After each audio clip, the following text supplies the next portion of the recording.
जय माता दी। नमस्कार दोस्तों, स्वागत है आप सभी का हमारे YouTube चैनल लक्ष्मी शर्मा की कहानियां पर। ओम वैष्णवे नमः। अरे भक्तगणों, आज आप सभी सुनेंगे कार्तिक महीने की अंतिम 5 दिनों तक सुनी जाने वाली सभी कथाएं एक साथ। इन कथाओं को प्रेम पूर्वक भक्ति पूर्वक श्रवण करें, तभी सभी मनोकामना पूर्ण होगी। प्रेम से बोलिए, कार्तिक की सभी देवी देवताओं की जय, पंच भिखु भगवान की जय। अब श्रवण करेंगे कथा की शुरुआत करेंगे गणेश जी से। तो आइए श्रवण करते हैं कथा। एक समय की बात है, एक भाई बहन रहते थे। बहन का नियम था कि वह अपने भाई का चेहरा देखे ही खाना खाती थी। हर रोज सुबह उठती थी और जल्दी जल्दी घर का सारा काम काज करके अपने भाई का मुख देखने के लिए उसके घर से निकल जाती। एक दिन रास्ते में एक पीपल पेड़ के नीचे गणेश जी की मूर्ति रखी हुई थी। उसने भगवान के सामने हाथ जोड़कर कहा कि मेरे जैसा अमर सुहाग और मेरे जैसा अमर पिहर सबको दीजिए। यह कहकर वह आगे बढ़ जाया करती थी। हर दिन का उसका यही नियम था। जंगल के झाड़ियों के कांटे उसके पैरों में चुभा करते थे। एक दिन बहन भाई के घर पहुंची और भाई का मुख देखकर बैठ गई। तो भाभी ने पूछा, पैरों में क्या हो गया है ननद जी? यह सुनकर उसने भाभी को जवाब दिया कि रास्ते में जंगल की झाड़ियों से गिरे हुए कांटे मेरे पाँव में चुभ जाते हैं। जब वह वापस अपने घर आ गई तब भाभी ने अपने पति से कहा कि रास्ते को साफ करवा दो। हमारी ननद यानी कि आपकी बहन झाड़ियों के रास्ते से आती है तो उसके पाँव में बहुत सारे कांटे चुभ जाते हैं।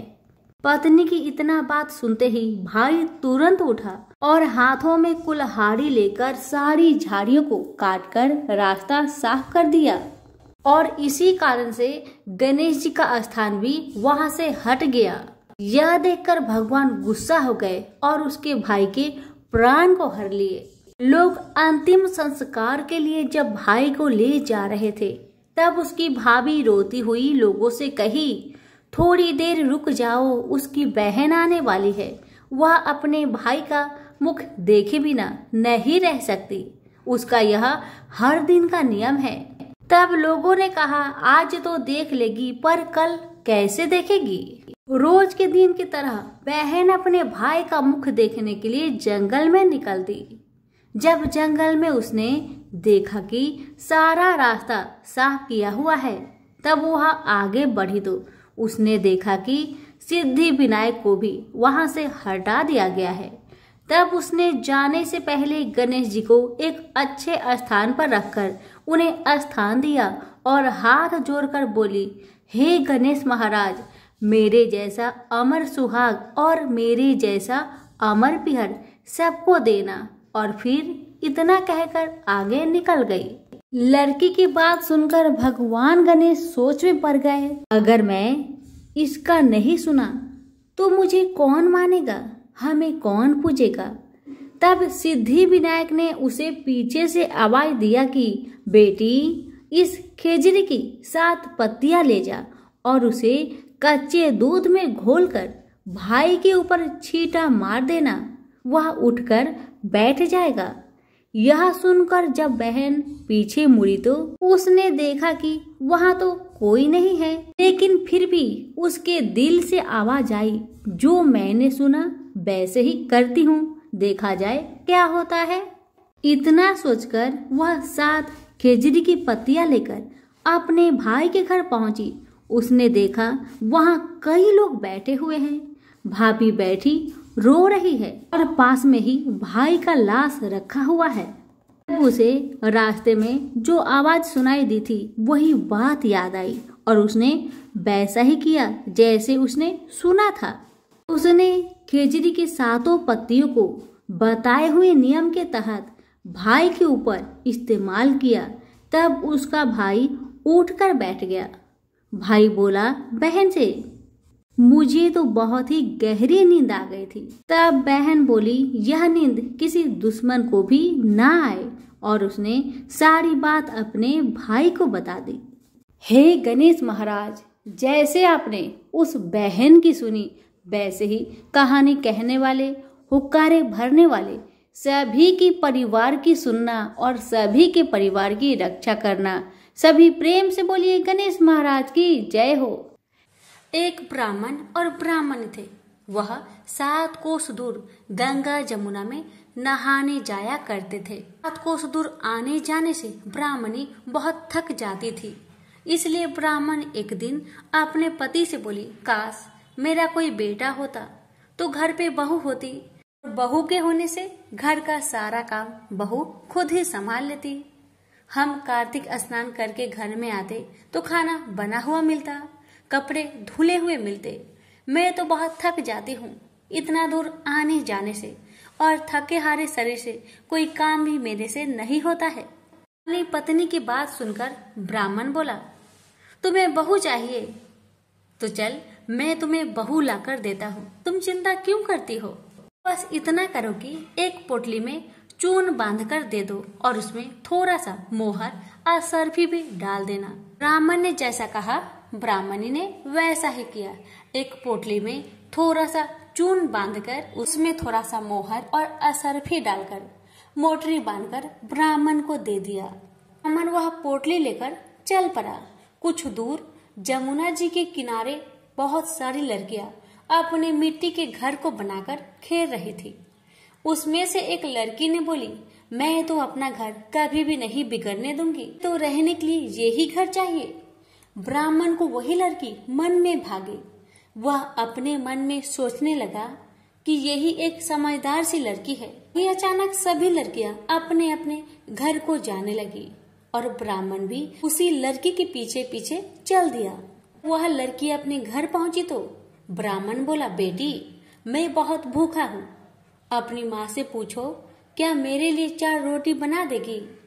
कार्तिक का महीना है, मैं किसी का घर का रोटी नहीं खाता, मेरे पास थोड़ा सा चून है, अपनी माँ को दे देना और कह देना कि यही चून को छानकर मेरे लिए 2-4 रोटियां बना दे। लड़की अपनी माँ के पास गई और बोली, माँ बाहर बाबा आए हैं, मुझे बहुत जोर से भूख लगा है और अभी कार्तिक का महीना चल रहा है, इसी कारण से वह किसी के घर का भोजन नहीं करते हैं। उनके पास थोड़ा सा चून है, उसे ही छान कर 2-4 रोटियां बना देना। माँ ने कहा, ठीक है बेटी, ला मुझे चून ला कर दे। माँ ने चून को छाना तो उसमें ढेर सारी मोहर असरफी निकली। वह बोली, जिसके आटे में इतनी मोहर असरफी है उसके घर में कितनी मोहर असरफी होगी। जब बाबा रोटी खाने बैठे तो उसकी माँ बोली, बाबा तुम लड़की की सगाई करने जा रहे हो क्या। बाबा कहने लगा, हाँ मेरा लड़का तो काशी में पढ़ने गया हुआ है, अगर तुम कहो तो खांडे कटोरे से तुम्हारी लड़की का ब्याह करके ले जाऊं। माँ ने कहा, अच्छी बात है बाबा। तो ब्राह्मण ने खांडे कटोरे से उसकी बेटी का ब्याह कर अपने घर को ले आया और घर आकर बोला, रामू की माँ दरवाजा को खोलो और देखो मैं तेरे लिए बहू लाया हूँ। ब्राह्मणी घर के भीतर से बोली, ताने मार लीजिए, दुनिया के सभी लोग तो मुझे ताने मारते हैं, अब आप भी मुझे ताने मार लीजिए। हमारे तो 7 जन्म भी कहीं बेटा नहीं है, तो बहू कहाँ से आएगी। मैंने बड़े प्यार से फिर बोला, ब्राह्मणी तू किवाड़ तो खोल और देख तो सही। ब्राह्मणी ने जैसे किवाड़ खोला, उसने देखा उसके सामने बहू खड़ी थी। सास आदर सत्कार से बहू को अंदर ले आई तो सास ससुर हर रोज कार्तिक नहाने जाते। बहू घर का सारा काम करती, खाना बनाती, कपड़े धोती, रात को उनके पाँव दबाती। इस तरह से समय बहुत निकल गया। एक दिन सास बोली, बहू चूल्हे की आंच बुझने न देना, मटके का पानी खत्म होने ना देना। एक दिन चूल्हे की आंच बुझ गई। बहू भागी भागी पड़ोस में गई और पड़ोसन से बोली, मुझे थोड़ी सी आंच दे दो, मेरे घर की आंच बुझ गई है बहन। मेरे सास ससुर आते ही होंगे, सुबह 4 बजे से गंगा नहाने गए हुए हैं। पड़ोसन ने कहा, तू तो पगली है, मुझे तो ये झूठ बोलकर उठा कर लाए हैं। इनके तो 7 जन्म में भी कोई बेटा नहीं। बहू बोली, नहीं तो इनका बेटा तो काशी में पढ़ने गया है। पड़ोसन बोली, ना ना ना, झूठ बोला है तुमसे। बहू बोली, अब मैं क्या करूं? तो पड़ोसन ने कहा, जली फूकी रोटी सेक देना, अलूनी दाल दे, खीर की करछी दाल में, दाल की करछी खीर में कर देना। तो बहू में पड़ोसन की सारी सीख चली आई। उसने वैसा ही किया जैसे पड़ोसन ने बताया। सास ससुर जब घर आए, उसने आज तो न उनका आदर सत्कार किया, न ही उनके कपड़े धोए। खाना लगा दिया तो सासू माँ बोली, बहू ये कैसा खाना है? ये रोटी जली फूकी है, अलूनी दाल है। सासू माँ की बातें सुन बहू कहने लगी, लो सासू जी, एक दिन आप खा लोगी तो कुछ ना होगा, मुझे तो जीवन भर अलूनी रहना है। सासू बोली, बहू को लगता है पड़ोस की सीख लग गई है। अब तो बहू रात को सो गई। जैसे ही सुबह हुआ, भागी भागी पड़ोस में गई और बोली, अब मैं क्या करूं बहन, मुझे बताओ। वह बोली, 7 कोठों की चाबी मांग लेना। जब सासू जाने लगी तो बहू दरवाजे के पास खड़ा होकर बोली, बाद में जाना, पहले मुझे 7 कोठों की चाबी दे दो। ससुर जी बोले, चाबी दे दो ब्राह्मणी, आज भी इसका कल भी इसका, हमारा क्या है। ब्राह्मणी अपने बहू को 7 कोठों की चाबी देकर कार्तिक स्नान करने चली गई। ब्राह्मण घर में न थे तो बहू ने पीछे से कोठे को खोलकर देखा। किसी में अन्न, किसी में धन, किसी में बर्तन, किसी में कपड़े के अटूट भंडार पड़े हैं। जब बहू ने 7वां कोठा खोला तो देखा उसमें गणेश जी, लक्ष्मी जी, पीपल पथवारी, कार्तिक के ठाकुर, राई दामोदर, तुलसी जी का बिरला, 36 करोड़ देवी देवता विराजमान हैं। गंगा जमुना बह रही थी। तिलक छापे लगाए चौकी पर बैठा एक लड़का माला जप रहा था। बहू बोली, तू कौन है? तो वह बोला, मैं तेरा पति हूँ, किवाड़ को बंद कर दे, मेरे माँ पापा आते होंगे, जब वो आएंगे तब तुम किवाड़ को खोल देना। अब तो बहू की खुशी का ठिकाना ना रहा। उसने घर में 36 प्रकार के भोजन बनाए, 16 श्रृंगार किया, राची माची डोले। सास ससुर जब घर आए, बड़े प्यार से उसने उनसे बात की, उनके कपड़े धोए, खाना खिलाया। तब बूढ़ा बोला, बहू तो धन देकर राजी हो गई। तो बहू बहुत ही प्यार से अपने सासू माँ का पैर दबाती जाए और कहती जाए, माँ जी तुम इतनी दूर 12 कोस गंगा जमुना नहाने जाती हो, थक जाती होगी, तुम घर पर नहा लिया करो। तब सास बोली, बावली कहीं घर पर भी गंगा जमुना बहते हैं? तब बहू बोली, हाँ माँ जी हाँ, चलो मैं आपको दिखाती हूँ। उसने जब 7वां कोठा खोलकर दिखाया, उसमें गणेश जी, लक्ष्मी जी, पीपल पथवारी, तुलसी, कार्तिक के ठाकुर, राई दामोदर, शिव पार्वती, 36 करोड़ देवी देवता विराजमान थे। गंगा जमुना बह रही थी। तिलक छापे लगाए चौकी पर बैठा एक लड़का माला जप रहा था। माँ बोली, तू कौन है बेटा? वह बोला, माँ मैं तेरा बेटा हूँ। ब्राह्मणी ने कहा, तू कहाँ से आया है? तब वह लड़का बोला, मुझे तो कार्तिक के देवता ने भेजा है। माँ बोली, बेटा ये दुनिया कैसे जानेगी? क्या जानेगा मेरा घर का पति? क्या जानेगा दुरानी जेठानी? क्या जाने अगर बगर पड़ोसन की? तू बेटा है। ब्राह्मण और ब्राह्मणी ने पंडितों से पूछा तो वह बोला, परली पार पे बहू बेटा खड़े हो, इस पार बुढ़िया खड़ी हो। चाम की अंगिया पहने, छाती में दूध की धार निकले, बेटे की दाढ़ी मूछ भीगे, पवन से गठजोड़ बंधे तो सब जाने ये बुढ़िया का ही बेटा है। उसने ऐसा ही किया। चाम की अंगिया फट गई, छाती में से दूध की धार बह निकली, बेटे की दाढ़ी मूछ भीग गई, पवन पानी से बहू बेटे का गठजोड़ बंध गया। ब्राह्मण ब्राह्मणी बहुत खुश हुए।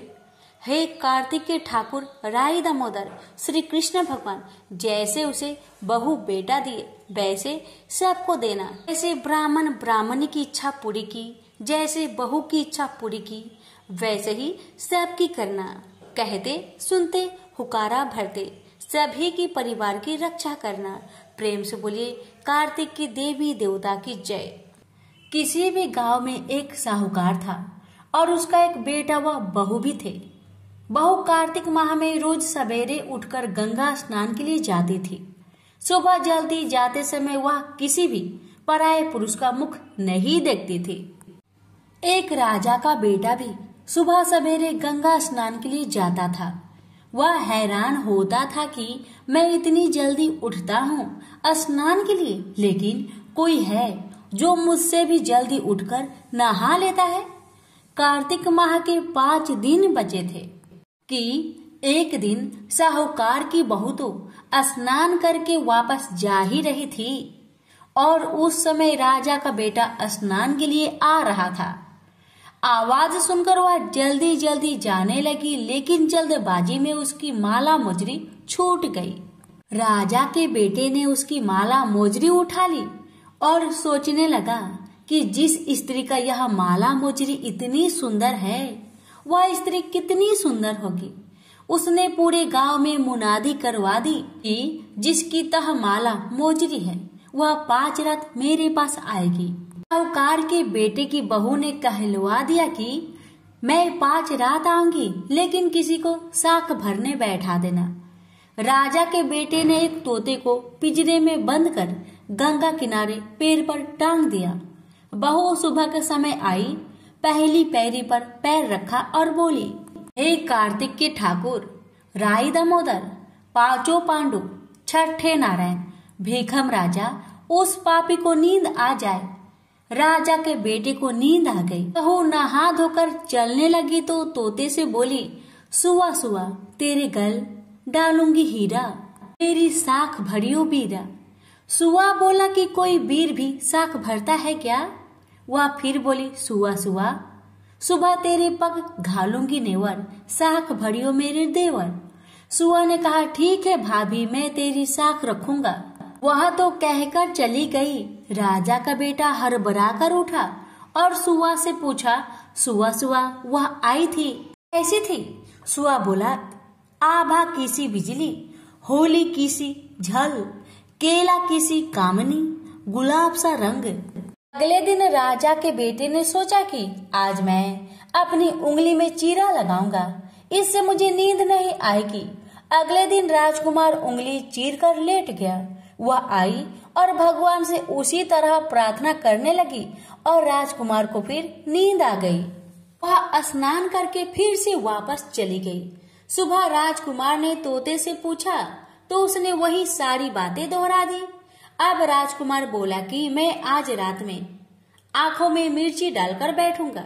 रात में वह मिर्ची डालकर बैठ गया। बहू फिर आई, प्रार्थना की, जिससे उसे फिर से नींद आ गई। राजकुमार ने तोते से बहू के आने की बात पूछी। उसने फिर बता दी। राजकुमार अब फिर सोचने लगा कि आज मैं बिना बिस्तरे के ही बैठूंगा और रात को बिना बिस्तरे के बैठ गया। जब वह स्नान करने आई तो उसने फिर से भगवान से प्रार्थना की और राजकुमार को नींद आ गई। जब वह नहाकर जाने लगी तो आंख बंद करके चली गई। राजकुमार जब उठा तो वह जा चुकी थी। राजकुमार फिर सोच में पड़ गया और सोचने लगा कि आज मैं अंगीठी जलाकर बैठूंगा जिससे नींद नहीं आएगी। फिर वह रात को अंगीठी रखकर बैठ गया। साहूकार की बहू आई और वह भगवान से प्रार्थना करने लगी कि आपने चारों रात तो निकाल ली, अब यह रात और निकाल दो। भगवान ने उसकी बात रख ली और राजकुमार को नींद आ गई। जब वह नहाकर जाने लगी तो तोते से बोली कि इस पापी को कह देना कि 5 रातें पूरी हो चुकी है, वह मेरी मोतियों की माला मेरे घर भिजवा दे।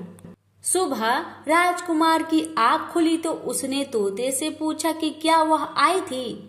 तो तोते ने कहा, हाँ वह आई थी और उसने अपनी माला मंगवाई है। यह सुन राजकुमार सोचने लगा कि वह तो सच्ची थी, तभी तो भगवान ने भी उसका सत रखा। कुछ समय के बाद राजकुमार को कोढ़ हो गया। राजा ने ब्राह्मण को बुलवाकर पूछा कि मेरे बेटे का शरीर क्यों जल रहा है? ब्राह्मण ने विस्तार से सारी बात राजा को बताई कि इसने क्या किया था। ब्राह्मण ने कहा कि इसने पतिव्रता स्त्री पर बुरी नजर डाली थी, इसलिए यह इस रोग से पीड़ित हुआ है। राजा ने इसके ठीक होने का उपाय पूछा तो ब्राह्मण ने कहा कि यह उस साहूकार की बहू को धर्म की बहन बनाए और रोज उसके नहाए हुए जल से यह स्नान करे, तब यह ठीक हो सकता है। राजा साहूकार की बहू की माला लेकर साहूकार के घर गया और बोला कि यह माला आपकी पुत्र वधू की है, इसे ले और आपकी बहू के नहाए हुए जल से मेरे बेटे को नहला दे। साहूकार बोला कि वह तो किसी पराये पुरुष का मुख तक नहीं देखती, आप उसे इस नाली पर बैठा दीजिए, जब वह ऊपर नहाएगी तब नीचे इस नाली के पानी से आपका पुत्र नहा लेगा। राजकुमार ने ऐसा ही किया और कुछ समय बाद उसका शरीर चंदन सा हो गया। हे पंच भिक्षु देवता, जैसे आपने साहूकार की पुत्र वधू का सत रखा वैसे ही सभी का रखना। प्रेम से बोलिए पंच भिक्षु देवता की जय। अब सुनिए पंच भिक्षु गीत। पुनो नहाई परवा नहाई, पांच रतन पच तीरथ पंच भिखम नहाई, 1 टका मेरी गांठ में सुनियो रघुराई। आधे कलाई आंवला आधे की राई, राई दामोदर सावला जिसने सृष्टि रचाई। राजा के घर उतरी पुत्री बनाई, राजा लाया बिहा के रानी बनाई। 4 चक्कर 4 मक्कर 4 दिए किलो, मैं तुझसे पूछूं श्री की संजी कब निस्तारा होए। जब आएगा कार्तिक का महीना तब निस्तारा होए, जब आएगा कार्तिक का महीना तब निस्तारा होए। प्रेम से बोली पंच भिक्षु देवता की जय, पंच भिक्षु देवता की जय। कि एक बार भगवान विष्णु बैकुंठ लोक में लक्ष्मी जी के साथ विराजमान थे। उसी समय उच्च श्रवा नामक अश्व पर सवार होकर रेवंत का आगमन हुआ।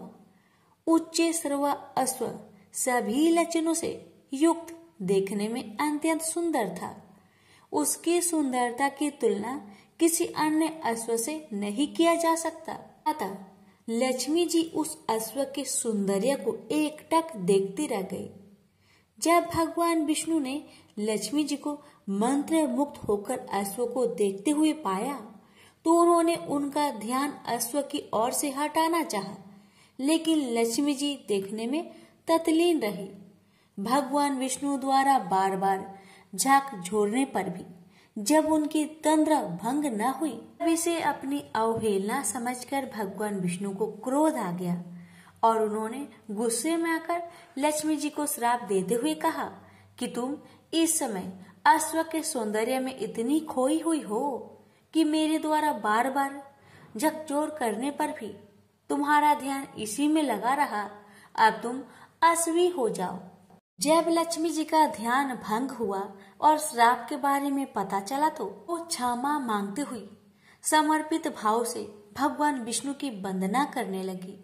मैं आपके वियोग में एक पल भी जीवित नहीं रह सकती, अतः आप मुझ पर कृपा करें एवं अपना श्राप वापस ले लीजिए। तब विष्णु जी ने अपने श्राप में सुधार करते हुए कहा, श्राप तो पूरी तरह वापस नहीं लिया जा सकता, लेकिन हाँ, तुम्हारे अश्वी रूप में पुत्र प्रसव के बाद तुम्हें इस योनि से मुक्ति मिलेगी और तुम पुनः मेरे पास वापस लौटोगी। भगवान विष्णु के श्राप से अश्वी बनी हुई लक्ष्मी जी यमुना पर तमसा नदी के संगम पर भगवान शिव की तपस्या करने लगी। लक्ष्मी जी के तप से प्रसन्न होकर शिव पार्वती के साथ आए। उन्होंने लक्ष्मी जी से तप करने का कारण पूछा। तब लक्ष्मी जी ने अश्वी हो जाने से संबंधित सारा वृत्तांत उन्हें सुना दिया और अपने उद्धार की प्रार्थना उनसे करने लगी। तब भगवान शिव ने कहा, देवी तुम चिंता ना करो, इसके लिए मैं विष्णु को समझाऊंगा कि वे अश्व का रूप धारण करके तुम्हारे साथ रमन करे और तुमसे अपने जैसा ही पुत्र उत्पन्न करे, ताकि तुम उनके पास शीघ्र वापस जा सको। भगवान शिव की बात सुनकर अश्वी रूपधारी लक्ष्मी जी को काफी प्रसन्नता हुई। उन्हें यह आभास होने लगा कि अब मैं शीघ्र ही श्राप के बंधन से मुक्त हो जाऊंगी। और श्रीहरि विष्णु को प्राप्त कर लूंगी। भगवान शिव वहां से चले गए। असुरी रूपधारी लक्ष्मी जी ने पुनः तपस्या में लग गई। काफी समय बीत गया, लेकिन भगवान विष्णु उनके समीप नहीं आए। तब उन्होंने भगवान शिव का पुनः स्मरण किया। भगवान शिव प्रकट हुए। उन्होंने लक्ष्मी जी को संतुष्ट करते हुए कहा, देवी धैर्य धारण करो, धैर्य का फल मीठा होता है। विष्णु स्वरूप में तुम्हारे समीप अवश्य आएंगे। इतना कहकर भगवान शिव अंतर्ध्यान हो गए। कैलाश पहुंचकर भगवान शिव विचार करने लगे कि विष्णु को कैसे अश्व बनाकर लक्ष्मी जी के पास भेजा जाए। अंत में उन्होंने अपने गण चित्ररूप को दूत बनाकर विष्णु जी के पास भेजा। चित्ररूप भगवान विष्णु के लोक में पहुंचे। भगवान शिव का दूत आया है, यह जानकर भगवान विष्णु ने दूत से सारा समाचार कहने को कहा। दूत ने भगवान शिव की सारी बातें उन्हें कह सुनाई। अंत में भगवान विष्णु शिव का प्रस्ताव मानकर अश्व बनने के लिए तैयार हो गए। उन्होंने अश्व रूप धारण किया और पहुंच गए यमुना और तमसा के संगम पर, जहां लक्ष्मी जी अश्व का रूप धारण कर तपस्या कर रही थी। भगवान विष्णु को अश्व रूप में आया देखकर अश्वी रूपधारी लक्ष्मी जी काफी प्रसन्न हुई। दोनों एक साथ विचरण एवं रमन करने लगे। कुछ ही समय पश्चात अश्वी रूपधारी लक्ष्मी गर्भवती हो गई। यथा समय अश्वी के गर्भ से एक सुंदर बालक का जन्म हुआ। तत्पश्चात लक्ष्मी जी वैकुंठ लोक श्री हरि विष्णु के पास चली गई। लक्ष्मी जी के जाने के बाद उस बालक के पालन पोषण की जिम्मेवारी यताति के पुत्र पूर्वसु ने ले लिया, क्योंकि वे संतानहीन थे और पुत्र प्राप्ति हेतु यज्ञ कर रहे थे। उस बालक का नाम हेहय रखा गया। कालांतर में हेहय के वंशज ही हेहय वंशी कहलाए। प्रेम से बोलिए लक्ष्मी नारायण की जय। एक बार माली, सुमाली और मल्यवान नाम के 3 राक्षस भाइयों ने ब्रह्मा जी को प्रसन्न करने के लिए कठोर तपस्या किया। उनकी तपस्या से परेशान होकर ब्रह्मा जी प्रकट हुए और बोले, मैं तुम्हारी तपस्या से प्रसन्न हूँ, वर मांगो। तीनों ने एक स्वर में कहा, भगवान यदि आप हमारी तपस्या से प्रसन्न हैं तो हमें ऐसा वरदान दीजिए ताकि हम किसी से पराजित ना हो।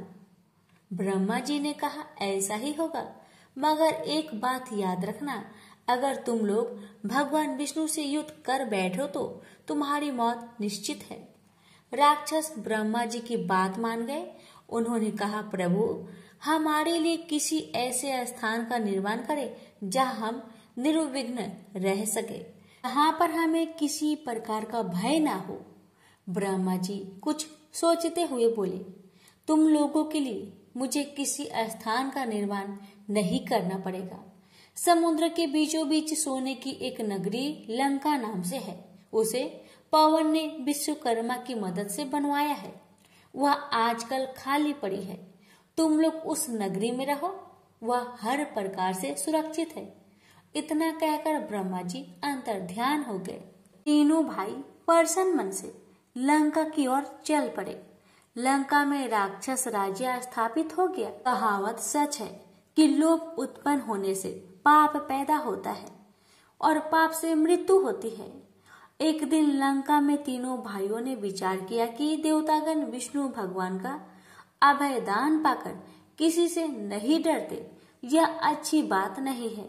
देवताओं के घमंड को चूर करने के लिए क्यों न विष्णु भगवान को मार दिया जाए, फिर तो देवताओं को एक एक करके आसानी से मारा जा सकेगा। इसे स्वर्ग पर भी हमारा राज्य हो जाएगा, हमें किसी का भय न रहेगा।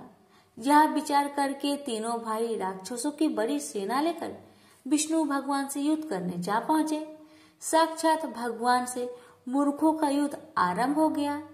भगवान विष्णु ने पहले तो चालाकी की, राक्षसों का पल्ला भारी कर दिया। इससे तीनों भाई बड़े खुश हुए। उन्होंने सोचा, विष्णु को हम जल्दी मार ही देंगे। फिर घमासान युद्ध शुरू हो गया। विष्णु भगवान ने अपना सुदर्शन चक्र जो घुमाकर फेंका तो उसने एक बार में ही सुमाली का सिर धड़ से अलग कर दिया। यह देख राक्षस सेना में भगदड़ मच गई। माली और मल्यवान ने देखा कि अगर उन्हें जीवित रहना है, उन्हें विष्णु भगवान की शरण में जाना होगा, वरना चक्र से उनकी रक्षा नहीं हो सकेगी। इतना सोचकर वो दोनों जल्दी ही भगवान के चरणों में जाकर गिड़गिड़ाकर अपने प्राणों की भिक्षा मांगने लगे। भगवान विष्णु ने कहा, ठीक है, मैं तुम दोनों को क्षमा करता हूँ, मगर तुम दोनों पृथ्वी पर नहीं रहोगे। अगर मुझको पता चल गया कि तुम लोग पृथ्वी पर रह रहे हो तो मैं तुम दोनों को मार दूंगा। विष्णु भगवान का आदेश पाकर राक्षस राजा माली और मल्यवान वहां से भागे। डर के मारे उनका बुरा हाल था। स्वर्णपुरी छोड़कर वे दोनों पाताल में जाकर रहने लगे। विश्रुवा मुनि की प्रथम पत्नी से उत्पन्न पुत्र का नाम था कुबेर। कुछ बड़ा होने पर उसने घोर तपस्या के द्वारा ब्रह्मा जी को प्रसन्न कर लिया। ब्रह्मा जी ने उसे धन का स्वामी बना दिया। अब देवता भी उसकी समस्या से खुश थे, अतः उन्होंने कुबेर को उपहार दिया।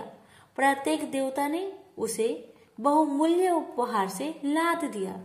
इतने सारे उपहार और ब्रह्मा जी के वरदान को लेकर वह अपने पिता के पास आया, पर कुबेर प्रसन्न नहीं था। उसके रहने के लिए कोई स्थान नहीं था। जब उसने अपने पिता से यह बात कही तो मुनि ने कहा, पुत्र, स्वर्णपुरी लंका आजकल खाली है, वहाँ पर राक्षसों का राज्य था। राक्षस विष्णु भगवान के डर से पाताल में भाग गए हैं। तुम वहां जाकर रहो, वह स्थान अच्छा और सुरक्षित है। कुबेर ने वहां जाकर रहना आरंभ कर दिया। लंका फिर से आबाद होने लगी। एक दिन रावण को उसके नाना मल्यवान ने पाताल से आकर कहा, पुत्र, अब समय आ गया है कि तुम अपने राज्य को फिर से प्राप्त करो। मेरा अर्थ लंका से है। वहां पर कुबेर का शासन है। वह राज्य हमारी ही है।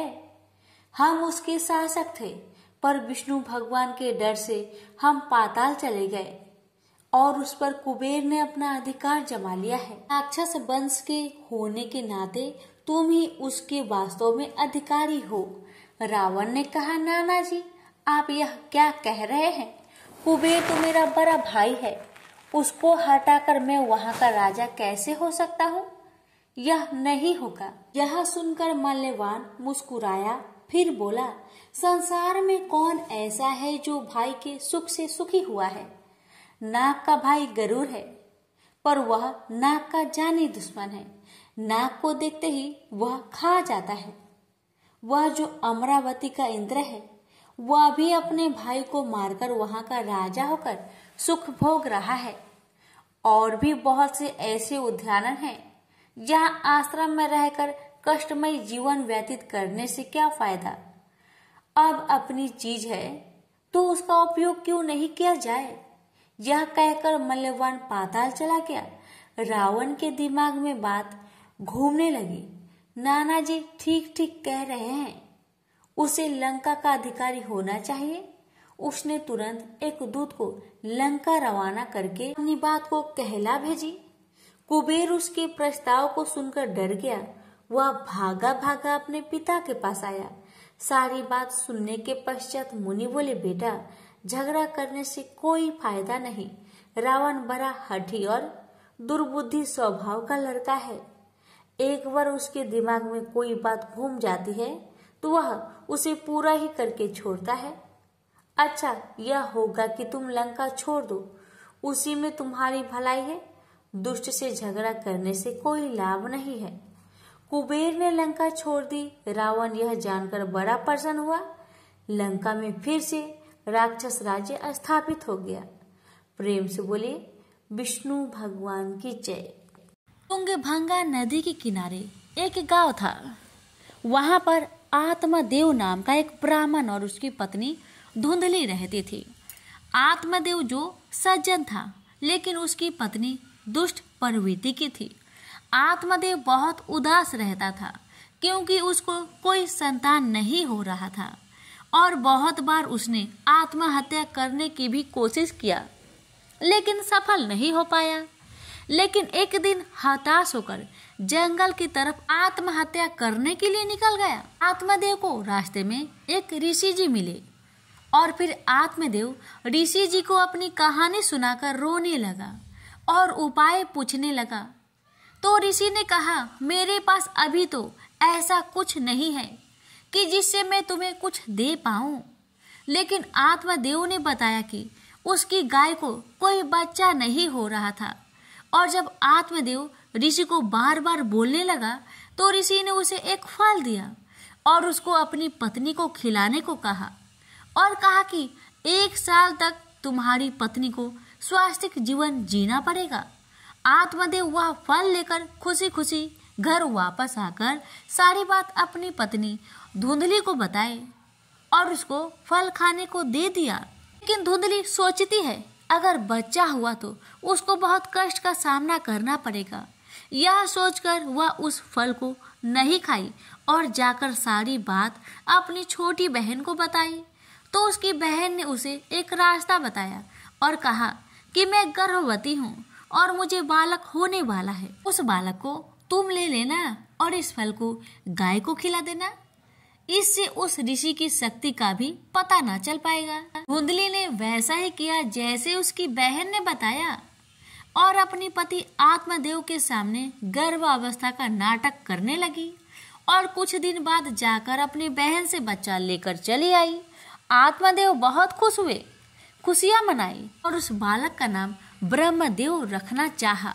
लेकिन धुंधली ने फिर झगड़ कर उसका नाम धुंधकारी रखा और धुंधली ने जो फल गाय को खिलाए थे उसके भी गर्भ से मनुष्य का बालक हुआ जिसके कान लंबे लंबे थे, इसलिए उसका नाम आत्मदेव के गोकर्ण रखा। दोनों बड़े हो गए जिससे धुंधकारी दुष्ट व चंडाल प्रकृति का था तो गोकर्ण सरल स्वभाव का था। धुंधकारी सारे गलत काम करता। एक दिन तो उसने अपने पिता आत्मदेव की ही पिटाई कर दी। आत्मदेव बहुत दुखी हुआ और अपने दुखी पिता को देख गोकर्ण उसके पास आया और उनको वैराग्य जीवन जीने के लिए कहा और कहा कि संसार में हम बस भगवत दृष्टि रखकर ही सुखी हो सकते हैं। गोकर्ण की बातें सुनकर उसे मानकर आत्मदेव गंगा किनारे आकर भागवत के 10वें स्कंद का पाठ करने लगे थे और उसी जीवन में उन्हें भगवान श्री कृष्ण की प्राप्ति हो गई थी। समय बीतता गया और एक दिन धुंधली भी धुंधकारी के अत्याचारों को देखकर दुखी होकर एक कुएं में कूदकर आत्महत्या कर ली। अब धुंधकारी एकदम ही अत्याचारी और दुष्कर्म वाला इंसान बन गया था। वह वैश्यों के मांगों के लिए चोरी करता और एक दिन तो उसने राजा के यहाँ ही डाका डाल दिया। सभी वेश्याएं सोची अगर ये जिंदा रहा तो एक दिन हमको भी मरवा देगा। यह सोचकर उन लोगों ने धुंधकारी को बांधकर उसको जलती हुई आग में उसका मुख डालकर तरपा तरपा कर मार डाला। बुरे प्रवृत्ति की होने की वजह से धुंधकारी प्रेत बन गया और वह अपने भाई गोकर्ण को डराने लगा। हालांकि गोकर्ण ने अपने भाई का श्राद्ध गया जाकर किया था, लेकिन धुंधकारी को फिर भी मुक्ति नहीं मिली। वह गोकर्ण को डराने के लिए कोशिश करता रहा, लेकिन गोकर्ण गायत्री मंत्र का जाप करता तो धुंधकारी उसके पास नहीं जा सकता था। गोकर्ण ने जब कहा कि मैंने तो तुम्हारा पिंडदान कर दिया हूँ, फिर भी तुम प्रेत बन घूम रहे हो, तो धुंधकारी बोलता है कि मैंने इतना पाप किया है, पिंडदान से मेरा मुक्ति नहीं होगा। उसके बाद गोकर्ण ने सभी विद्वानों से राय लिया और सूर्य देवता को नमन कर इसका उपाय पूछा तो सूर्य देव ने कहा कि इसकी मोक्ष की प्राप्ति भागवत कथा सुनने से ही होगी। गोकर्ण ने भगवत कथा का आयोजन किया और धुंधकारी एक बांस पर जाकर छिपकर बैठ गया और उस बांस में 7 गांठ थी। भगवत कथा में कि ऐसा मानता है कि अगर परिवार का कोई सदस्य भूत हो गया है ऐसे अवश्य लगानी चाहिए। पहले दिन की कथा में पहला गांठ का भेदन हुआ दूसरे दिन दूसरे गांठ का भेदन हुआ। इसी तरह करके सातों गांठ का भेदन हो गया। धुंधकारी दिव्य रूप धारण कर प्रकट हो गया और उनको लेने भगवान स्वयं आए। भागवत कथा बहुत लोगों ने सुनी होगी, मगर धुंधकारी को स्वयं भगवान लेने क्यों आए बहुत कम लोग ही जानते होंगे। इसका वजह यह है कि धुंधकारी ने पूरी भगवत कथा श्रद्धा तथा प्रेम भाव से सुना। प्रेम से बोलिए जय श्री कृष्ण।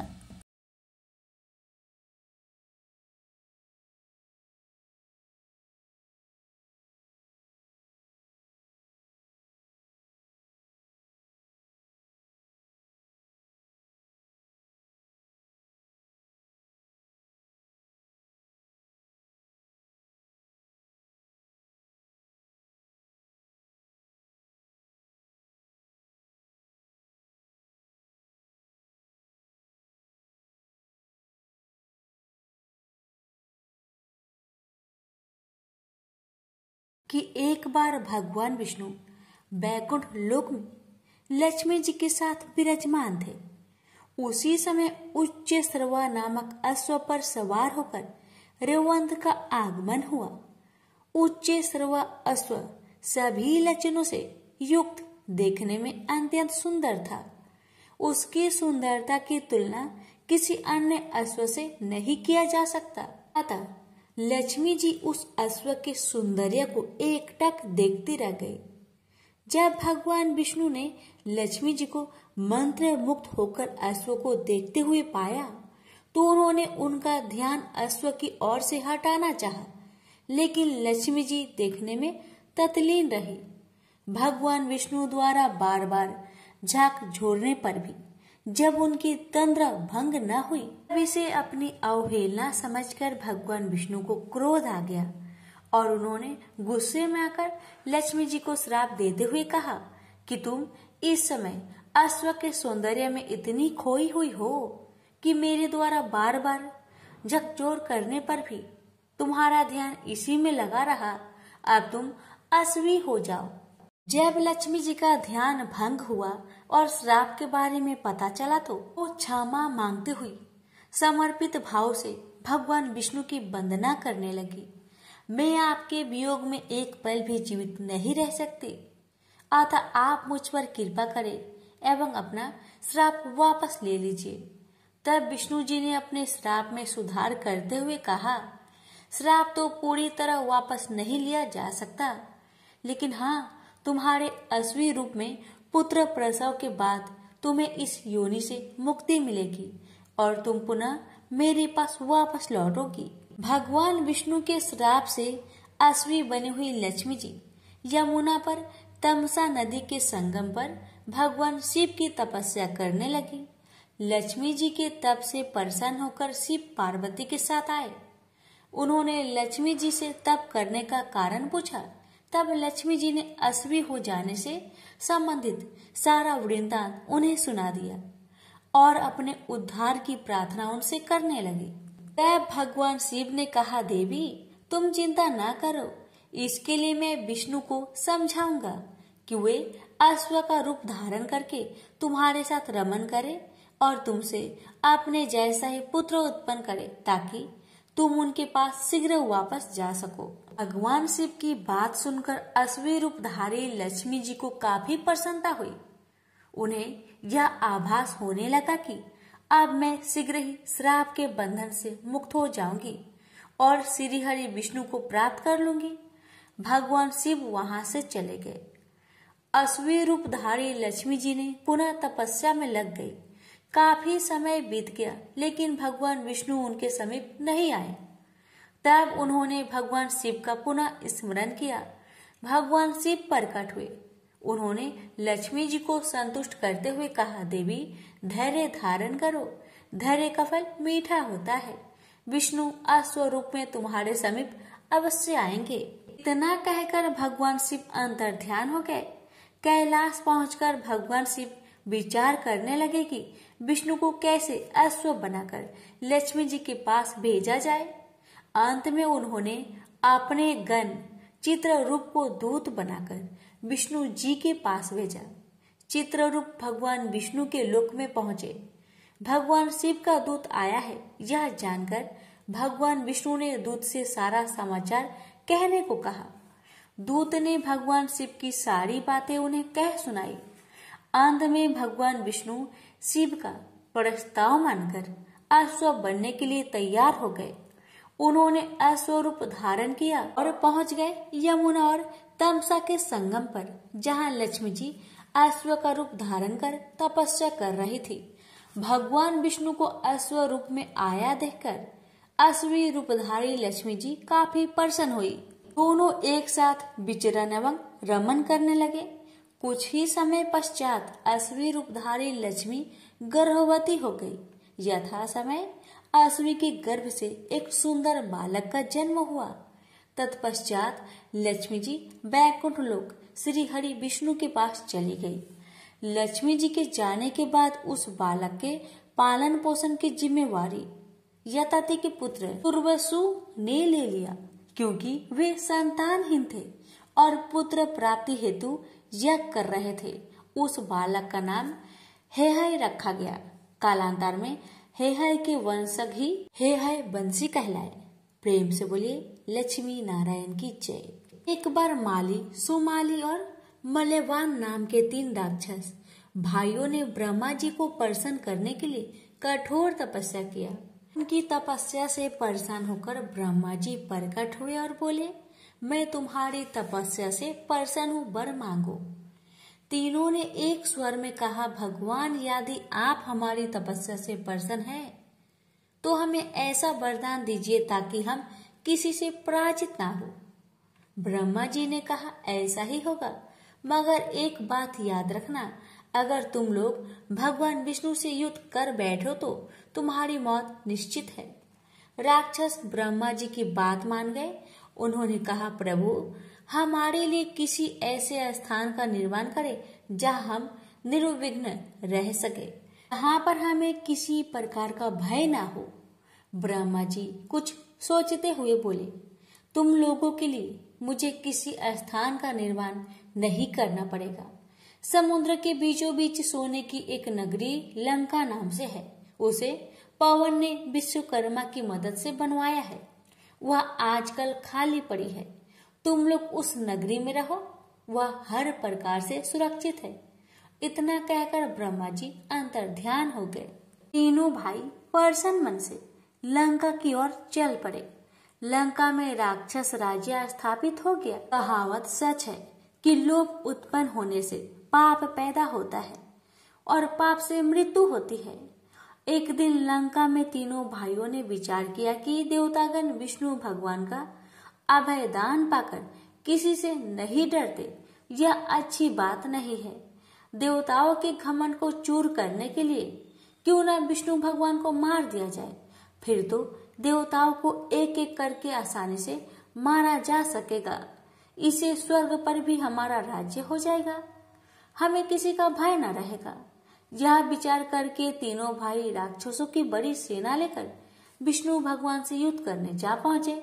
साक्षात भगवान से मूर्खों का युद्ध आरंभ हो गया। भगवान विष्णु ने पहले तो चालाकी की राक्षसों का पल्ला भारी कर दिया। इससे तीनों भाई बड़े खुश हुए। उन्होंने सोचा, विष्णु को हम जल्दी मार ही देंगे। फिर घमासान युद्ध शुरू हो गया। विष्णु भगवान ने अपना सुदर्शन चक्र जो घुमाकर फेंका तो उसने एक बार में ही सुमाली का सिर धड़ से अलग कर दिया। यह देख राक्षस सेना में भगदड़ मच गई। माली और मल्यवान ने देखा कि अगर उन्हें जीवित रहना है, उन्हें विष्णु भगवान की शरण में जाना होगा, वरना चक्र से उनकी रक्षा नहीं हो सकेगी। इतना सोचकर वो दोनों जल्दी ही भगवान के चरणों में जाकर गिड़गिड़ाकर अपने प्राणों की भिक्षा मांगने लगे। भगवान विष्णु ने कहा, ठीक है, मैं तुम दोनों को क्षमा करता हूँ, मगर तुम दोनों पृथ्वी पर नहीं रहोगे। अगर मुझको पता चल गया कि तुम लोग पृथ्वी पर रह रहे हो तो मैं तुम दोनों को मार दूंगा। विष्णु भगवान का आदेश पाकर राक्षस राजा माली और मल्यवान वहां से भागे। डर के मारे उनका बुरा हाल था। स्वर्णपुरी छोड़कर वे दोनों पाताल में जाकर रहने लगे। विश्रवा मुनि की प्रथम पत्नी से उत्पन्न पुत्र का नाम था कुबेर। कुछ बड़ा होने पर उसने घोर तपस्या के द्वारा ब्रह्मा जी को प्रसन्न कर लिया। ब्रह्मा जी ने उसे धन का स्वामी बना दिया। अब देवता भी उसकी समस्या से खुश थे, अतः उन्होंने कुबेर को उपहार दिया। प्रत्येक देवता ने उसे बहुमूल्य उपहार से लाद दिया। इतने सारे उपहार और ब्रह्मा जी के वरदान को लेकर वह अपने पिता के पास आया, पर कुबेर प्रसन्न नहीं था। उसके रहने के लिए कोई स्थान नहीं था। जब उसने अपने पिता से यह बात कही तो मुनि ने कहा, पुत्र, स्वर्णपुरी लंका आजकल खाली है। वहाँ पर राक्षसों का राज्य था। राक्षस विष्णु भगवान के डर से पाताल में भाग गए हैं। तुम वहां जाकर रहो, वह स्थान अच्छा और सुरक्षित है। कुबेर ने वहां जाकर रहना आरंभ कर दिया। लंका फिर से आबाद होने लगी।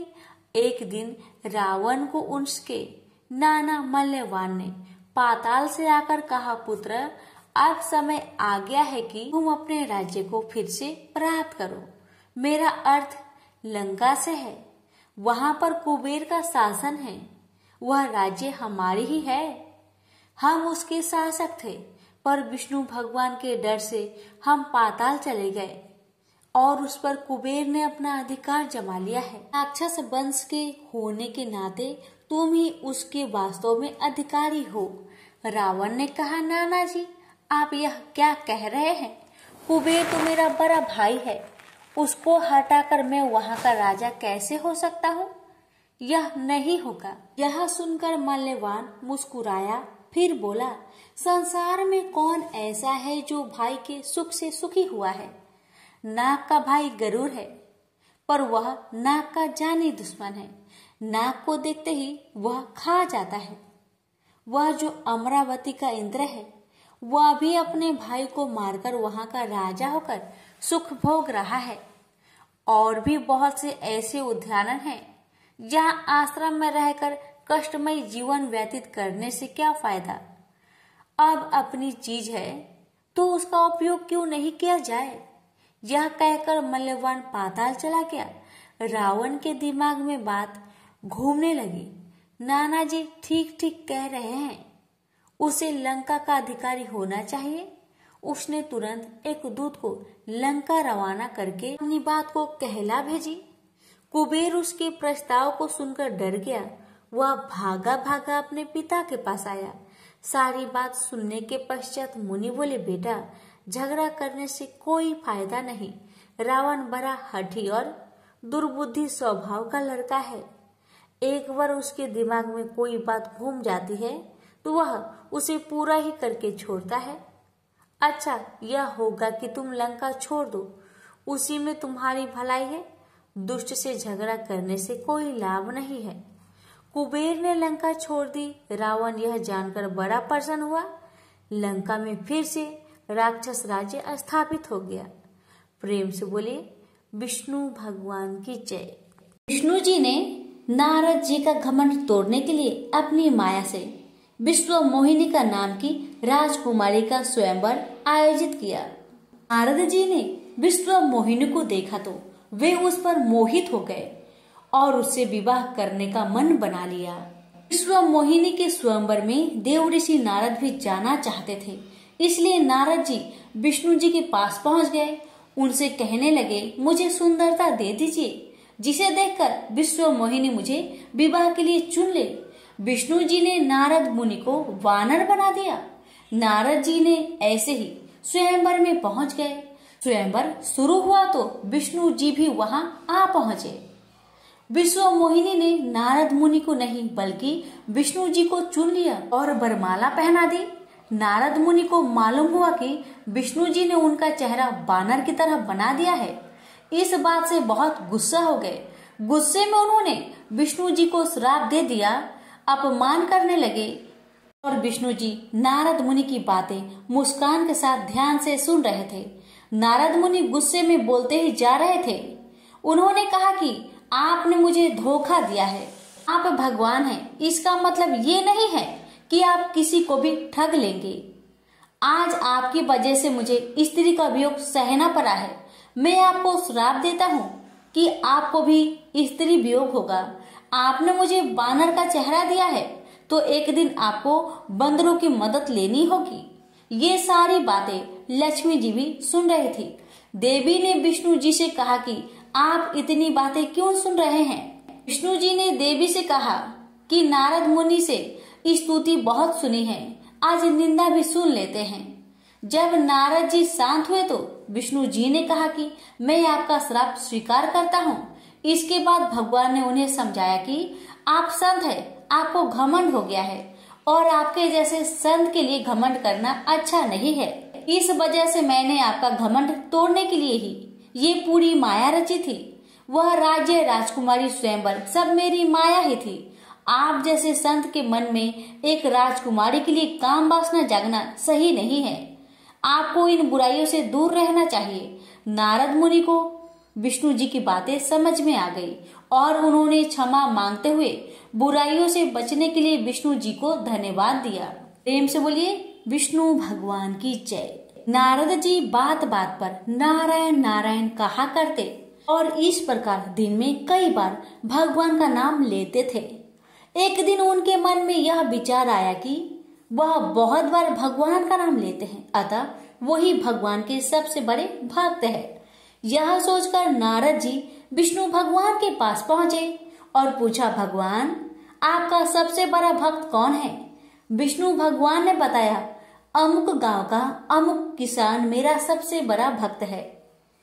नारद जी को बहुत धक्का लगा। उन्होंने भगवान जी के कथन की पुष्टि के लिए अपने को संभालते हुए भक्त किसान का नाम और पता नोट किया तथा उस किसान के गांव में चल दिए। वहां जाकर उन्होंने देखा कि किसान ने सुबह 4 बजे उठकर 2 बार नारायण नारायण कहा, फिर नाद में भूसा, खली व पानी डालकर बैलों को लगा दिया। दैनिक क्रिया के बाद सुबह का जलपान कर सूर्य उदय के साथ ही हल बैल लेकर खेतों में जा पहुंचा। पूर्वाह 10 बजे पत्नी द्वारा लाया कलेवा खाकर पुनः खेत में काम करने लगा। दोपहर में घर जाकर खाना खाया, सुरती खाया, बैलों को नाद पर लगाया। अपराह में खेती में जाकर काम किया। ठीक सूर्यास्त के पहले घर लौटा, हाथ मुंह धोकर खाना खाया, 2 बार नारायण नारायण कहकर सो गया। नारद जी को बड़ा आश्चर्य हुआ कि किसान द्वारा पूरे दिन में केवल 4 बार नारायण नारायण कहा, जबकि वे स्वयं दिन भर नारायण नारायण कहते हैं, किंतु उन्हें भगवान विष्णु अपना सबसे बड़ा भक्त नहीं मानते हैं।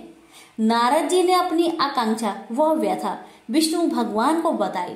तब विष्णु भगवान ने नारद को एक पूरा जल भरा कटोरा दिया और कहा, इसको लेकर आप सूर्यास्त तक भ्रमण कीजिए, लेकिन ध्यान रहे इसमें से एक बूंद पानी भी न गिरने पाए। यदि ऐसा होता है तो मेरा सुदर्शन चक्र आपके पीछे रहेगा। एक बूंद भी पानी गिरा तो वह आपकी गर्दन काट लेगा। नारद जी ने जल भरा कटोरा लिया और सुबह से शाम तक भ्रमण किया। सुदर्शन चक्र ने पीछा किया। सूर्यास्त हुआ तो उन्होंने राहत की सांस ली। कटोरे से एक बूंद पानी नहीं गिरा। उन्होंने राहत की सांस ली। नारद जी विष्णु भगवान के पास पहुंचे। विष्णु जी ने पूछा, भ्रमण कैसा रहा। नारद जी ने उत्तर दिया, आपके सुदर्शन चक्र व भरे पानी के कारण भ्रमण में तनाव बना रहा। विष्णु जी ने पूछा, भ्रमण में कितनी बार मेरा नाम लिया। तब नारद जी ने कहा, भगवान एक तो जल से भरा कटोरा लेकर चलना और उस पर आपके सुदर्शन चक्र का पीछे पीछे चलना, उसमें पूरा ध्यान इन बातों पर था। आपका नाम कहाँ से लेता। नारद जी ने उत्तर दिया। तब विष्णु जी ने कहा, इसी प्रकार गृहस्थ जीवन की अपाधापी आजीविका, अर्जुन की गला काट देने का भय वाली कठिनाइयों के बाद भी यदि किसान सुबह शाम मेरा नाम लेता है तो निश्चित रूप से ही वह सर्वश्रेष्ठ भक्त है। भगवान कहते हैं, जो अपने कर्म करते हुए भी मुझे याद करता है, उसके द्वार पर उसके दुख हरने मैं स्वयं जाता हूँ, और जो फुर्सत मिलने पर मुझे याद करता है उसे दुख के समय मेरे द्वार पर आना होता है। प्रेम से बोलिए लक्ष्मी नारायण की जय। एक लप्सी था, एक तपसी था। तपसी हमेशा भगवान की तपस्या में लीन रहता था। लप्सी रोजाना 1.25 सेर की लापसी बनाकर भगवान का भोग लगाकर जीम लेता था। एक दिन दोनों लड़ने लगे। तपसी बोला, मैं रोज भगवान की तपस्या करता हूँ इसलिए मैं बड़ा हूँ। लप्सी बोला, मैं रोज भगवान को 1.25 सेर लापसी का भोग लगाता हूँ इसलिए मैं बड़ा हूँ। नारद जी वहाँ से गुजर रहे थे। दोनों को लड़ता देखकर उनसे पूछा कि तुम क्यों लड़ रहे हो। तपसी ने खुद के बड़ा होने का कारण बताया और लप्सी ने अपना कारण बताया। नारद जी बोले, तुम्हारा फैसला मैं कर दूंगा। दूसरे दिन लप्सी और तपसी नहाकर अपनी रोज की भक्ति करने आए तो नारद जी ने छुपकर 1.25 करोड़ की एक एक अंगूठी दोनों के आगे रख दिए। तपसी की नजर जब अंगूठी पर पड़ी तो उसने चुपचाप अंगूठी उठाकर अपने नीचे दबा लिया। तपसी की नजर अंगूठी पर पड़ी लेकिन उसने ध्यान नहीं दिया। भगवान को भोग लगाकर लापसी खाने लगा। नारद जी सामने आए तो दोनों से पूछा कि कौन बड़ा है, तो नारद जी ने तपसी से खड़ा होने को कहा। वो खड़ा हुआ तो उसके नीचे दबी अंगूठी दिखाई पड़ी। नारद जी ने तपसी से कहा, तपस्या करने के बाद भी तुम्हारी चोरी करने की आदत नहीं गई, इसलिए लप्सी बड़ा है और तुम्हें तुम्हारी तपस्या का कोई भी फल नहीं मिलेगा। तपसी शर्मिंदा होकर माफी मांगने लगा। उसने नारद जी से पूछा, मुझे मेरी तपस्या का फल कैसे मिलेगा। नारद जी ने कहा, यदि कोई गाय और कुत्ते की रोटी नहीं बनाएगा तो फल तुझे मिलेगा। यदि कोई ब्राह्मण को भोजन करवाकर दक्षिणा नहीं देगा तो वह फल तुझे मिलेगा। यदि कोई साड़ी के साथ ब्लाउज नहीं देगा तो फल तुझे मिलेगा। यदि कोई दिए से दिया जलाएगा तो फल तुझे मिलेगा। यदि कोई सारी कहानी सुने लेकिन तुम्हारी कहानी नहीं सुने तो फल तुझे मिलेगा। उसी दिन से हर व्रत कथा कहानी के साथ लप्सी तपसी की कहानी भी सुनी और कही जाती है। प्रेम से बोलिए लक्ष्मी नारायण की जय। एक समय की बात है कि विष्णु भगवान का विवाह लक्ष्मी जी के साथ निश्चित हो गया। विवाह की तैयारी होने लगी। सभी देवताओं को निमंत्रण भेजे गए परंतु गणेश जी को निमंत्रण नहीं दिया गया। कारण जो भी रहा हो, अब भगवान विष्णु की बारात जाने का समय आ गया। सभी देवता अपनी पत्नियों के साथ विवाह समारोह में आए। उन सब ने देखा कि गणेश जी कहीं दिखाई नहीं दे रहे हैं। तब वे आपस में चर्चा करने लगे कि क्या गणेश जी को नहीं न्योता गया है या स्वयं गणेश जी नहीं आए हैं। सभी को इस बात पर आश्चर्य होने लगा। तभी सबने विचार किया कि विष्णु भगवान से ही इसका कारण पूछा जाए। विष्णु भगवान से पूछने पर उन्होंने कहा कि हमने गणेश जी के पिता भोलेनाथ महादेव को न्योता भेजा है। यदि गणेश जी अपने पिता के साथ आना चाहते हैं तो आ जाए। अलग से न्योता देने की कोई आवश्यकता भी नहीं है। दूसरी बात यह है कि उनको 1.25 मन मूंग, 1.25 मन चावल, 1.25 मन घी और 1.25 मन लड्डू का भोजन दिन भर में चाहिए। यदि गणेश जी नहीं आएंगे तो कोई बात नहीं। दूसरे के घर जाकर इतना सारा खाना पीना अच्छा भी नहीं लगता। इतनी बार तक कर ही रहे थे कि किसी एक ने सुझाव दिया, यदि गणेश जी आ भी जाए तो उनको द्वारपाल बनाकर बैठा देंगे कि आप घर का ध्यान रखना। आप तो चूहे पर बैठकर धीरे धीरे चलोगे तो बारात से बहुत पीछे रह जाओगे। यह सुझाव भी सबको पसंद आ गया तो विष्णु भगवान ने भी अपनी सहमति दे दी। होना क्या था, इतने में ही गणेश जी वहां आ पहुंचे और उन्हें समझा बुझाकर घर की रखवाली करने बैठा दिया गया। बारात चल दी। तब नारद जी ने देखा कि गणेश जी तो दरवाजे पर ही बैठे हुए हैं, तो वे गणेश जी के पास गए और रुकने का कारण पूछा। गणेश जी कहने लगे कि विष्णु भगवान ने मेरा बहुत अपमान किया है। नारद जी ने कहा कि आप अपनी मूषक सेना को आगे भेज दीजिए तो वह रास्ता खोद देगी, जिससे उनके वाहन धरती में धंस जाएगी। तब आपको सम्मान पूर्वक बुलाना ही पड़ेगा। अब तो गणेश जी ने अपनी मूषक सेना जल्दी से आगे भेज दी और सेना ने जमीन पोली कर दी। जब बारात वहां से निकली तो रथों के पहिए धरती में धंस गए। लाख कोशिश करे परंतु पहिए न निकले। सभी ने अपने अपने उपाय किए परंतु पहिए तो नहीं निकले, बल्कि जगह जगह से टूट गए। किसी की समझ में नहीं आ रहा था कि अब क्या किया जाए। तब तो नारद जी ने कहा, आप लोगों ने गणेश जी का अपमान करके अच्छा नहीं किया। यदि उन्हें मनाकर लाया जाए तो आपका कार्य सिद्ध हो सकता है और यह संकट टल सकता है। भगवान शंकर ने अपने दूत नंदी को भेजा और वे गणेश जी को लेकर आए। गणेश जी का आदर सम्मान के साथ पूजन किया। तब कहीं रथ के पहिए निकले। अब रथ के पहिए निकल तो गए परंतु वह टूट फूट गए थे। उन्हें सुधारेगा कौन?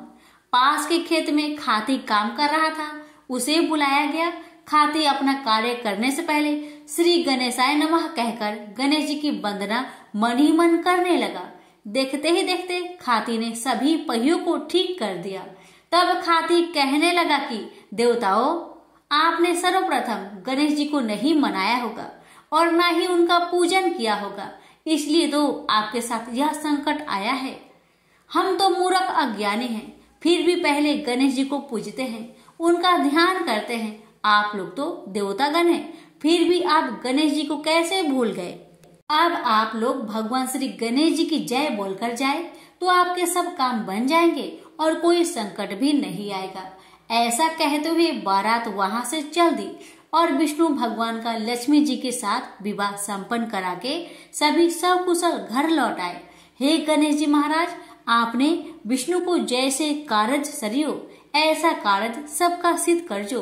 बोलो गजानन भगवान की जय। एक छोटी सी लड़की थी जो कार्तिक नहाया करती थी। कार्तिक का महीना पूरा हुआ तो सब कहने लगे कि गंगा जी जाए या जमुना जी जाए या हरिद्वार होकर आए। एक स्त्री बोली कि मैं तो राई दामोदर भगवान को जिमाऊंगी। सब पूछने लगे कि वे कैसे होते हैं। स्त्री बोली कि मोर मुकुट, गले में बैजयंती माला और हाथ में पीताम्बर ऐसे होते हैं राई दामोदर भगवान। वह लड़की अपने घर आई, भगवान की रसोई बनाई, मंदिर में आई, बोली आओ मेरी भगवान आओ जिमो। मंदिर में भगवान नहीं मिले। मंदिर से शहर गई, शहर से जंगल गई, जंगल से पहाड़ों पर चढ़ गई। भगवान को पुकारते पुकारते सुबह से शाम हो गई। भगवान लड़की को पहाड़ पर चढ़ते देख बोले कि यह तो ऊपर से गिरकर मर जाएगी और मेरे सिर इसकी हत्या लगेगी। इसे दर्शन देने ही पड़ेंगे। भगवान ब्राह्मण का रूप धरकर आए और बोले चल बेटा, मैं तेरा भगवान हूँ, तू मुझे जिमा दे। लड़की बोली नहीं, आप मेरे भगवान नहीं हो। ब्राह्मण बोला कि तेरे भगवान कैसे हैं? तब उसने कहा मेरे भगवान तो मोर मुकुट वाले, गले में बैजयंती माला पहने हुए और हाथ में पीताम्बर लिए हुए हैं। ब्राह्मण बोले अच्छा ऐसे है तेरे भगवान? तो राई बोली हाँ ऐसे है मेरे भगवान। अब भगवान ने लड़की के सामने अपना चतुर्भुजी रूप दिखाया। अब लड़की खुश हो गई और बोली कि हाँ आप ही हो मेरे भगवान। अब आगे आगे छोटी सी लड़की भाग रही थी और पीछे पीछे भगवान आ रहे थे। भागते भागते संग की सहेलियों से बोली कि मेरे घर में मेरे भगवान आए हैं। उनमें से किसी ने कहा कि देखो तो इसके भगवान कैसे हैं। तो लड़की ने कहा जिनके भाग्य में भगवान के दर्शन लिखा था उनको तो हो गया। हे राई भगवान, जैसे आपने लड़की को दर्शन दिए वैसे ही सभी को देना। कहानी कहते सुनते हुक्कारा भरते सभी पर अपनी कृपा सदा बनाए रखना।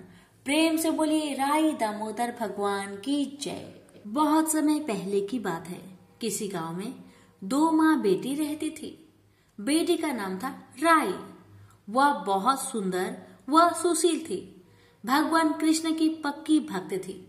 एक बार भगवान कृष्ण उसकी परीक्षा लेने हेतु साड़ियां बेचने वाले बनकर आए और आवाज देने लगे।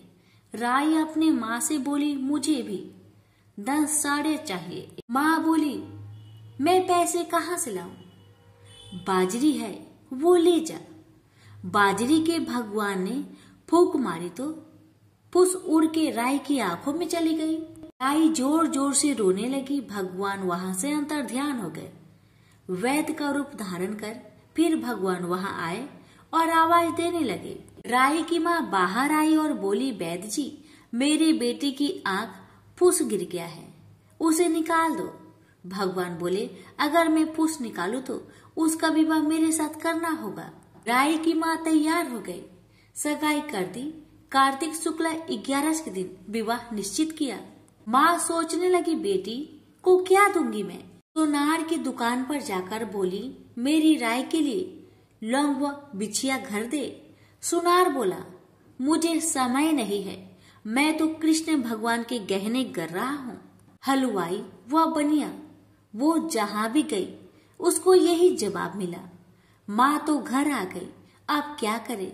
वो घर आई, झोपड़ी महल में बदल गई। आनंद हो गया, ठाठ से विवाह की तैयारी होने लगी। भगवान बारात लेकर आए। माँ ने खूब ठाठ से राय का विवाह भगवान कृष्ण के साथ कर दिया। भगवान राय को लेके द्वारिका गए तो राय महल में रहने लगी। दूसरी रानियां चिढ़ने लगी। सावन में राय पीहर गई। भगवान ने सोचा, राय के तीज भेजो।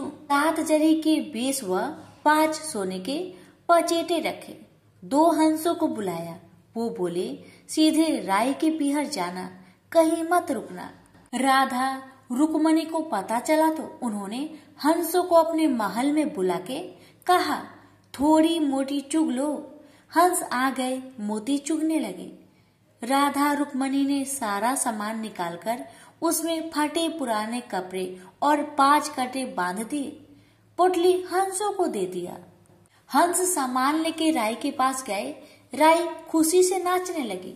जैसे ही पोटली खोली, 5 अंगुलियों में 5 कांटे चुभ गए। राय बहुत दुखी हुई। सावन खत्म हुआ तो भगवान लेने आए। राय भगवान से बोली, नहीं भगवान, आए तो राय दूर दूर हो जाए। भगवान ने सोचा, कोई बात नहीं। राय फिर भी नहीं बोले। इतनी पर भी राय भगवान को अपने महल में ही जिमाती, भोजन में दही जरूर देती। एक दिन भगवान बिल्लो गाना के दही खा गए। अब राय दही कहाँ से रखे। भगवान गुजरी बनकर दही बेचने आए। राय नीचे जाकर बोली, थोड़ा दही दे दो। गुजरी रूपी भगवान बोले, राय तुम उदास क्यों हो? हमने सुना है आप भगवान से नाराज हैं। राय बोली, मुझे क्या मतलब, तू जा। तो गुजरी रूपी भगवान से बोले, हम सहेली जैसी हैं, तो मन की बात कहो, मैं किसी को ना कहूंगी। राय ने सारी बात कही। सुनते ही भगवान को अचंभा हुआ और वे असली रूप में आ गए और बोले, ये कैसे हुआ? मैंने तो जड़ी के बेसवा सोने की पचेट भेजे थे। भगवान ने हंसों को बुलाकर पूछा, तुम कहीं रुके तो नहीं? हंस बोले, राधा रुक्मणी के महल में रुके और कहीं नहीं रुके थे। भगवान ने राधा रुक्मणी को बुलवाया और पूछा, आपने ऐसा क्यों किया? वो बोली, आप हमारे महल नहीं पधारे, इसलिए हमने ऐसा किया। भगवान बोले, आप हमको प्रेम से बुलाते तो हम जरूर आते। फिर भगवान बोले, कार्तिक का महीना राय को दूंगा, 5 दिन पचतिथ्य राधा रुक्मण को व 11 सत्यभामा को दूंगा। भगवान ने सबको मान दिया। हे भगवान, राधा रुक्मण राय को मान दिया, वैसे सबको देना। घटती को पूरी कर जो, पूरी का प्राण छोड़ जो, भूल चूक को माफ कर जो। प्रेम से बोलिए, राय दामोदर भगवान की जय।